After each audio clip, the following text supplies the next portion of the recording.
সবাইকে আন্তরিক শুভেচ্ছা।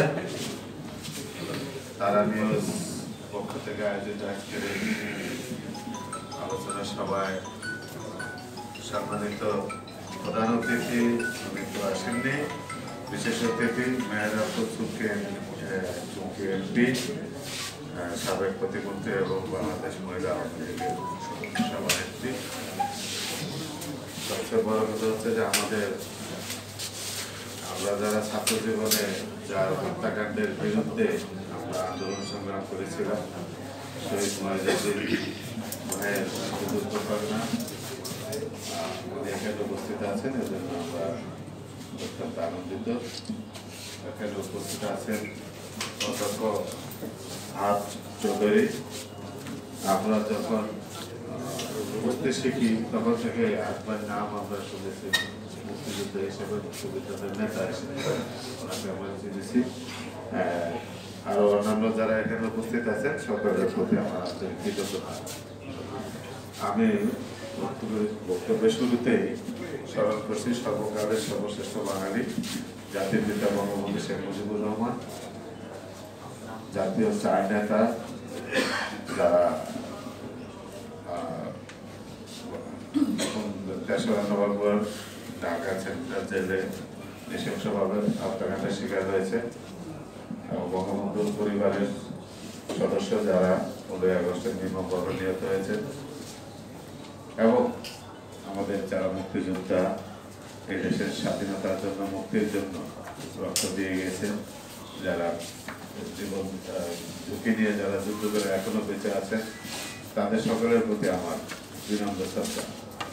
আমি আরো শ্রদ্ধা জানাতে চাই আমাদের ৭১ সালের পরম বন্ধু, বাংলাদেশের পরম বন্ধু শ্রীমতী ইন্দিরা গান্ধী, এবং পশ্চিমবঙ্গে এবং আমাদের আশেপাশের যে রাজ্যগুলিতে যারা তখন নেতৃত্ব দিয়েছিলেন ভারতের, তাদের সকলের প্রতি আমাদের কৃতজ্ঞ থাকা দরকার। কারণ তারা এই যে আমাদের ১ কোটি শরণার্থী ভারতের বিভিন্ন রাজ্যে, বিশেষ করে ত্রিপুরা রাজ্যে, পশ্চিমবঙ্গে এবং অন্যান্য আশেপাশের রাজ্যগুলিতে যারা আমাদেরকে সহযোগিতা করেছেন, অস্ত্র দিয়ে বলেন, প্রশিক্ষণ দিয়ে, এবং ভারতের বড় ট্রেনিং ক্যাম্প ছিল দেরাদুনেও আমাদেরকে অনেক সহযোগিতা করেছে। তাদের সকলের প্রতি আমরা কৃতজ্ঞ, সারা জীবনে তাদের প্রতি আমরা কৃতজ্ঞ থাকবো।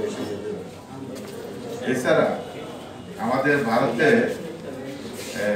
বিভিন্ন সভায় আমাদের অনেক পরম বন্ধু ছিলেন যারা, যেমন প্রণব মুখার্জি আমাদের বাংলাদেশের জন্য একজন শুভাকাঙ্ক্ষী ছিলেন।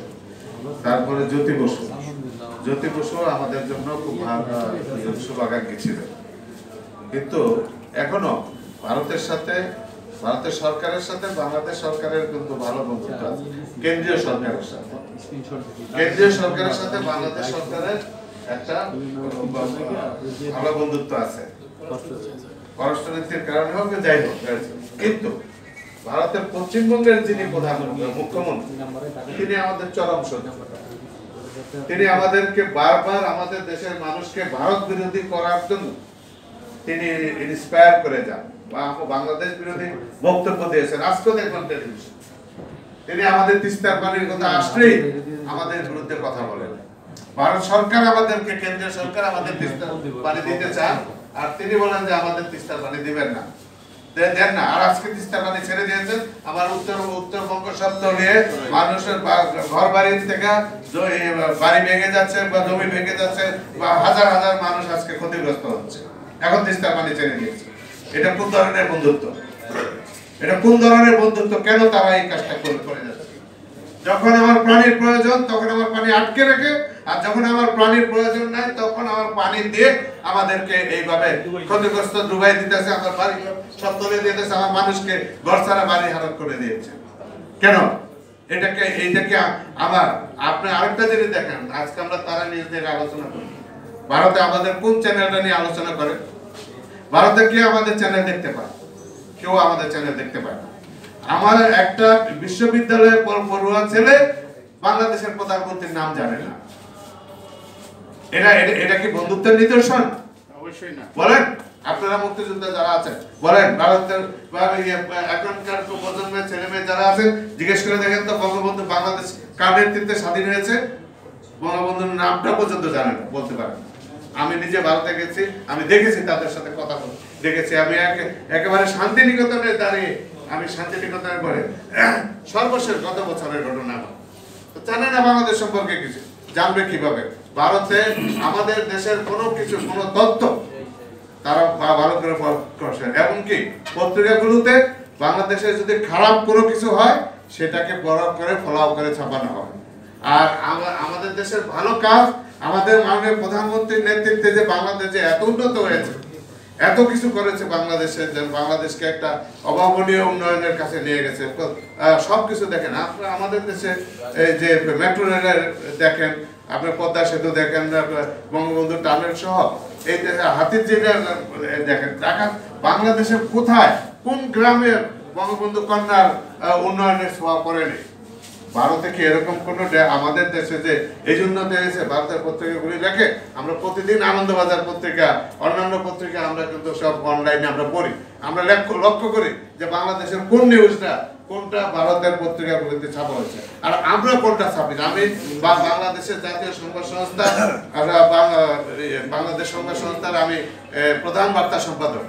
আমরা সবসময় আমরা ভারতের ভালো নিউজ বলেন, যে সব নিউজ আমরা দেখি, আমরা পিটিআই নিউজ আমরা কভার করি, আমরা সবসময় দিয়ে যাচ্ছি, কিন্তু আমাদের নিউজটা দেয় না ভালো। আমরা এটা আমাদের দুঃখ, আমাদের কষ্ট। আমরা ভারতে হাইকমিশনে গেলে আমাদেরকে হয়রানির শেষ নেই, আমাদের ভিসা দেয় না। আমার ভিসা 2 মাস 3 মাস করে আটকে লাগে, বহু তদবির করে তারপর আমার ভিসা বের করতে হবে। এবং এইবার আমি গত মাস আমি যে গিয়েছিলাম কাশ্মীর বেড়াইতে গিয়েছিলাম, আমি আর ভারতীয় হাইকমিশনে যাইনি ভিসা নিতে। আমি আমাদের পররাষ্ট্র মন্ত্রণালয় আমাদের একটা সুযোগ আছে, সেই সুযোগটা ব্যবহার করেছি, সার্ক স্টিকার। আমি সার্ক স্টিকার নিয়ে আমি করে আসছি, তাও আমাকে এয়ারপোর্টে হয়রানি করা হয়েছে। এই সার্ক স্টিকার বুঝে না, তারপর অনেক বোঝানোর পরে তারপর আমাকে ছেড়েছে। এই যে বন্ধুত্ব তো পারস্পরিক হইতে হবে, তাই না? বন্ধুত্ব পারস্পরিক হতে আমরা আমাদের যে ইতিহাস আছে, আমাদের যে বন্ধুত্বের ইতিহাস, সহযোগিতার ইতিহাস, যেটা আমরা সবসময় স্বীকার করি, সেই জিনিসটা তো অব্যাহত রাখতে হবে। সেটা অব্যাহত রাখতে হলে পিপল টু পিপল কন্ট্যাক্ট বাড়াতে হবে, জনগণের মধ্যে বন্ধুত্ব সৃষ্টি করতে হবে। সরকার বন্ধুত্ব হলে হবে না। আমাদেরকে আমরা যাতে ভারতেও আজকে ভারত থেকে যে ভাই এসেছেন, ওনার দাদা এসেছেন, এই দাদার সাথে আমার সম্পর্ক ভালো হতে হবে, আবার দাদার সন্তানদের সাথে আমার সন্তানদের সম্পর্ক ভালো হতে হবে।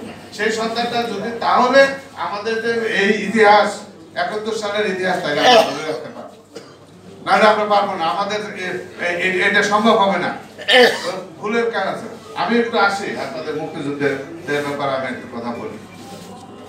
জাতির পিতা বঙ্গবন্ধু সারা জীবন পরিশ্রম করে, সংগ্রাম করে, নিজের জীবন বারবার ঝুঁকির মধ্যে পড়েছে, মৃত্যুর পথে বারবার চলে গেছে। এত কষ্ট করে বাংলাদেশটাকে একত্রিত করেছেন, আপনাদেরকে একত্রিত করেছেন, আপনাদের নিয়ে, আপনাদেরকে নেতৃত্ব দিয়ে উনি বাংলাদেশটাকে স্বাধীন করেছেন। সবাইকে আপনাদের অবদান আছে, কোনো অস্বীকার করতে পারবেন না। বাংলাদেশের মানুষ যারা অস্বীকার করছে তারা বেঈমান, আপনাদের অবদান। কিন্তু ঘটনাটা কি ঘটলো? বঙ্গবন্ধু জানুয়ারি মাসের 72 সালের জানুয়ারি মাসের 10 তারিখে দেশে আসলেন। মাত্র কয়েক মাসের মধ্যেই 31শে অক্টোবর এই দেশে বঙ্গবন্ধুর বিরুদ্ধে দাঁড়িয়ে গেলেন আপনাদের একটা শক্তি, জাসদ। আপনারা জাসদ করে আপনারা নিজেদের মধ্যে, ওই জাসদ মুক্তিযোদ্ধা ছিল, আপনারা আলাদা গ্রুপের মুক্তিযোদ্ধা ছিল। কেন এটা হলো? আপনারা তো সারা জীবনে আমরা পড়ছি, আমরা লেখাপড়া করছি, united we stand, divided we fall. আমরা তো আমাদের ক্ষতি করে ফেলছি। আপনার জাসদ কেন হবে এই দেশে? জাসদ কেন হলো? কার ইন্ধনে হলো? কারা করাইলো জাসদ করে? বঙ্গবন্ধুর যে শাসন, এই শাসনকে অস্থিতিশীল করার জন্য যে কাজগুলি করা হয়েছে তখন, এবং বঙ্গবন্ধুকে হত্যা করেই ছাড়লো। এই অস্থিতিশীলতার কারণে বঙ্গবন্ধুকে ষড়যন্ত্রকারীরা সুযোগ পেয়ে গেল। স্বাধীনতার সময় পাঞ্জাবি বাহিনীরা, পাকিস্তানি বাহিনীরা বঙ্গবন্ধুকে যারা কটু কথা বলার জন্য সাহস পায় নাই। সেই জায়গায় বাংলাদেশের মাটিতে বঙ্গবন্ধুকে সপরিবারে হত্যা করা হলো। সব হত্যা করার পরে আপনারা যে এই যে এত মুক্তিযোদ্ধা ছিলেন, আমরা এক একজনের নাম শুনি যে অমুকে প্রতিবাদ করছে ৭৫ সালে ১৫ আগস্টের পরে মুক্তি করছে। কেন এখন যে আপনারা এত মুক্তিযোদ্ধা ২ লক্ষ ২.৫ লক্ষ মুক্তিযোদ্ধা, তারা তো ঐক্যবদ্ধভাবে প্রতিরোধ করেননি, তারা তো সবাই করেননি। সবাই যদি প্রতিরোধ করতেন তাহলে কি এই দীর্ঘদিন রাজাকার আলবদররা যে আমাদেরকে শাসন করলো, আমাদের দেশের যে ইতিহাস ঐতিহ্যকে ধ্বংস করলো, এটা কি সম্ভব হতো? আপনারা যদি দাঁড়ায় যেতেন, আপনারা দাঁড়ান না, আপনারা বিশৃঙ্খল হয়ে বিভিন্ন জায়গায় আপনারা বিভিন্ন দলের সাথে বিভিন্ন জায়গায় গিয়েছেন। আপনাদের মুক্তিযোদ্ধা কমান্ড কাউন্সিল নিয়ে বিভিন্ন সময় যা হয়েছে, আহাদ ভাইয়ের সাথে যা হয়েছে, আহাদ ভাই যদি কষ্টের কথা বলে তাহলে দেখবেন যে অনেক সময় লাগবে। কেন এরকম হবে? এটা তো হচ্ছে আমরা যদি আমাদের মধ্যে বিভাজন থাকে, মুক্তিযুদ্ধের আদর্শে বিশ্বাসীদের মধ্যে যদি বিভাজন থাকে, তাহলে তো ফাঁক দিয়ে তন্দ্রা ডুববে।